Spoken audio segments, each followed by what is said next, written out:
Buenos días.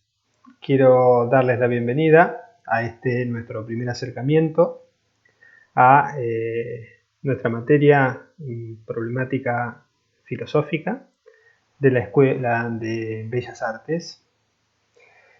Quiero presentar en primer término al equipo de cátedra. Mi nombre es Pablo Cerolini, soy profesor adjunto a cargo del dictado de esta materia. Y trabajo con las docentes Flavia Cherávolo y Florencia Rinaldi. Nosotros los y las vamos a acompañar en el dictado de esta materia, en un recorrido que, como indiqué, es de tipo anual. Por supuesto, sería sobreabundar, indicar las condiciones en las que nos encontramos para que este cursado sea en este caso a través de una pantalla. Nosotros tenemos la expectativa de que pronto sea posible retomar el formato tradicional de nuestras clases.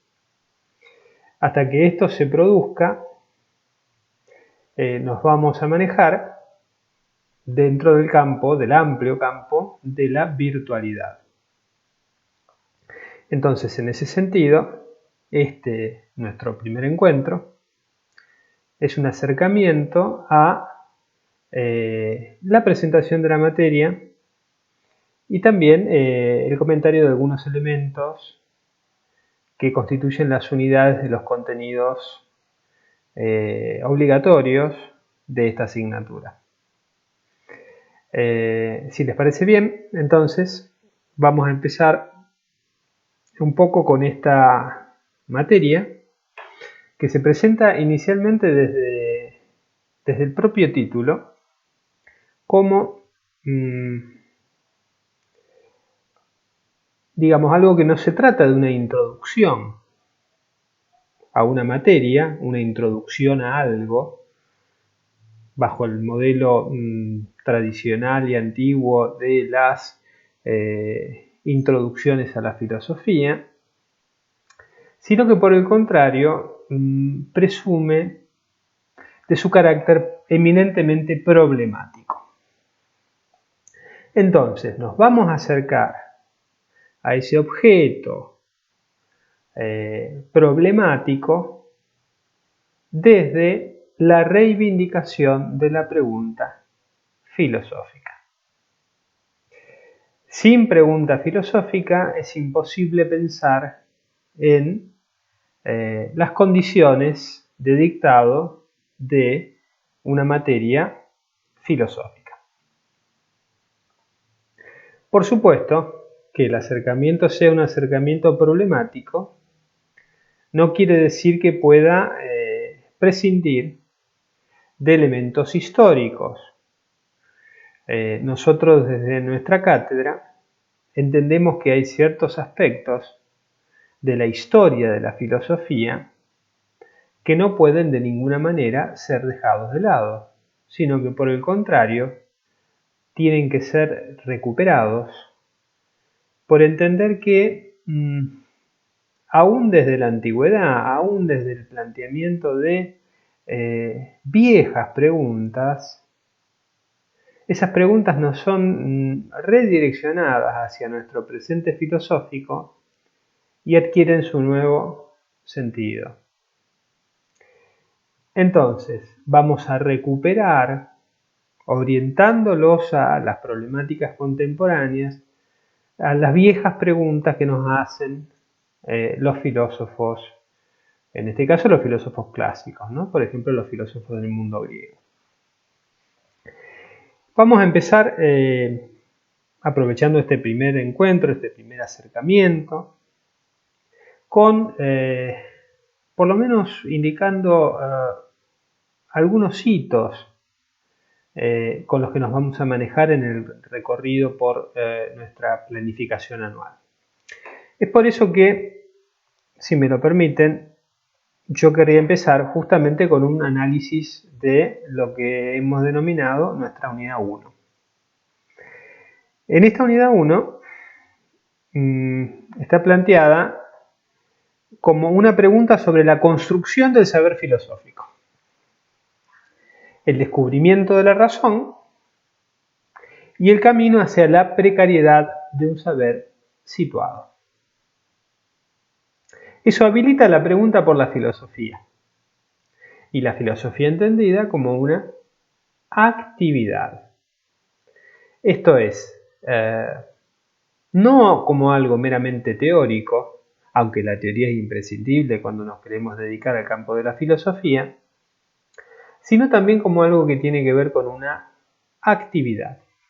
Es en ese sentido en que el profesor Parenti, docente de nuestra facultad, nos convoca en un texto cuyo título es La actividad filosófica y su aprendizaje, contenido en un texto de cátedra que se llama Itinerarios en Filosofía.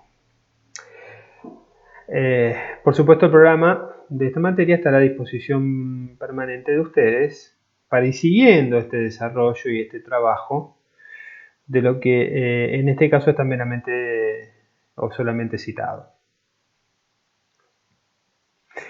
En esa misma unidad vamos a retomar un texto ecléctico,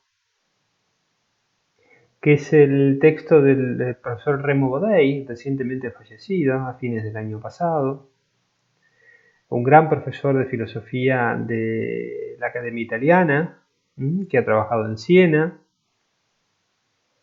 y ha trabajado en los Estados Unidos, en la Universidad de Berkeley.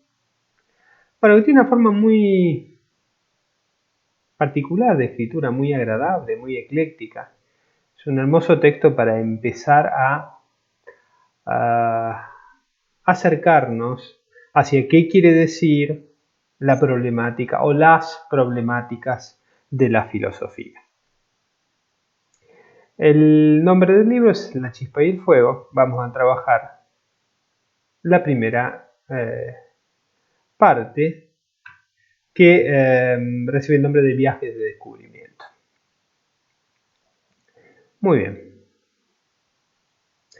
En esta misma unidad 1 empezamos también con esos elementos que yo les había indicado como imprescindibles para entender la cuestión filosófica, que son algunos textos clásicos, ¿no? Algunos de ellos relacionados con lo que se ha dado en llamar, aunque esto también es un concepto que vamos a problematizar, los orígenes de la filosofía. En ese sentido, hay un poema, después veremos por qué esta formulación filosófica adquiere la forma de un poema, que es el célebre poema de Parménides, cuyo nombre técnico es Sobre la naturaleza. Acá hay que hacer una salvedad que vale para todos los casos en los que nos manejemos con textos clásicos. ¿En qué sentido? En que nosotros, cuando ofrecemos o articulamos el programa, somos muy cuidadosos en la elección de las traducciones y los sellos editoriales. Porque no todo equivale a cualquier cosa cuando estamos hablando del mundo clásico. En general vale para cualquier tipo de publicación, pero en particular cuando estamos hablando del mundo clásico.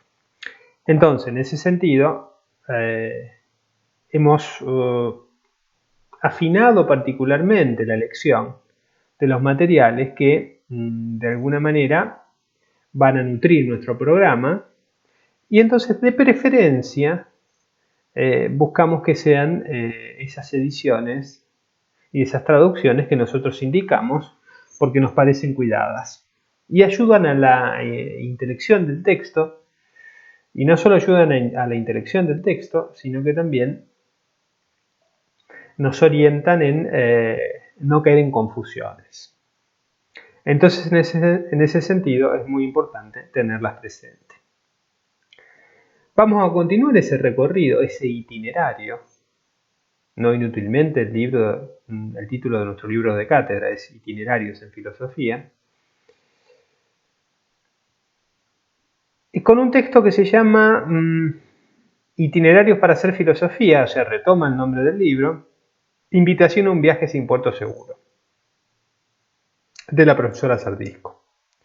Bueno, este también es un texto clave para empezar a meternos en esta temática de problematizar los conceptos de la filosofía. Fíjense que ya desde este punto de partida se nos invita a reflexionar sobre que en la filosofía no hay nada que esté, por decirlo de alguna manera, garantizado. No hay ninguna garantía. Sí hay la garantía de que vamos a recorrer un camino que entendemos interesante, que entendemos enriquecedor, que entendemos problematizador, que entendemos crítico, pero que de ninguna manera es un viaje con garantía de acceso a un puerto. Allí la metáfora del puerto sirve, entre otros elementos, como una metáfora de la verdad, digamos, ¿no? Acá no hay ninguna verdad cuyo acceso privilegiado la filosofía nos permitiría. Sí está garantizado el viaje interesante, el viaje de diálogo, de contraposición, de posiciones encontradas, de algo agonal, algo de tipo de una lucha entre autores, entre posiciones, que vamos a intentar dilucidar y entenderlas en profundidad y verlas en todas sus implicancias y sus consecuencias, pero que de ninguna manera esto garantiza un acceso privilegiado a la verdad, aunque en otras épocas, o incluso algunos autores contemporáneos, recuperan ese espíritu primigenio que se le adjudica a la filosofía de un acceso privilegiado a la verdad. Entonces, también, como parte de este juego de oposiciones, vamos a poner en contraposición esas posiciones que podemos llamar posiciones extremas, con otras un poco más atenuadas o con otras que directamente podemos ubicar como radicalmente opuestas a esas que nos indican a la filosofía como un camino privilegiado de acceso a la verdad. Entonces, en ese sentido, vamos a poner en un juego fascinante, en un juego interesante, esos diálogos y contraposiciones que se dan en el terreno filosófico. Y para ir redondeando este primer capítulo, esta primera unidad que tenemos de nuestra materia, vamos a trabajar también con un texto clásico del mundo griego, sobre el mundo griego, que es el texto del profesor Bernard. En este caso vamos a trabajar el capítulo 7, sobre mito y pensamiento en la Grecia antigua, en particular el capítulo dedicado, o que lleva por nombre, a Del mito a la razón, uno de los más grandes estudiosos contemporáneos del mundo griego, ¿no? Del siglo XX, que nos permite empezar a ver cómo se jugaba en el mundo clásico algunas de estas posiciones, y las vamos a ver representadas en ese terreno fascinante que nos conduce a la polis. Entonces, inicialmente, vamos a cerrar aquí nuestro primer capítulo. Les reitero la bienvenida a nuestra materia y, bueno, los invito a ir pensando en alguno de estos elementos que hemos indicado. Muchas gracias por vuestra tan amable atención.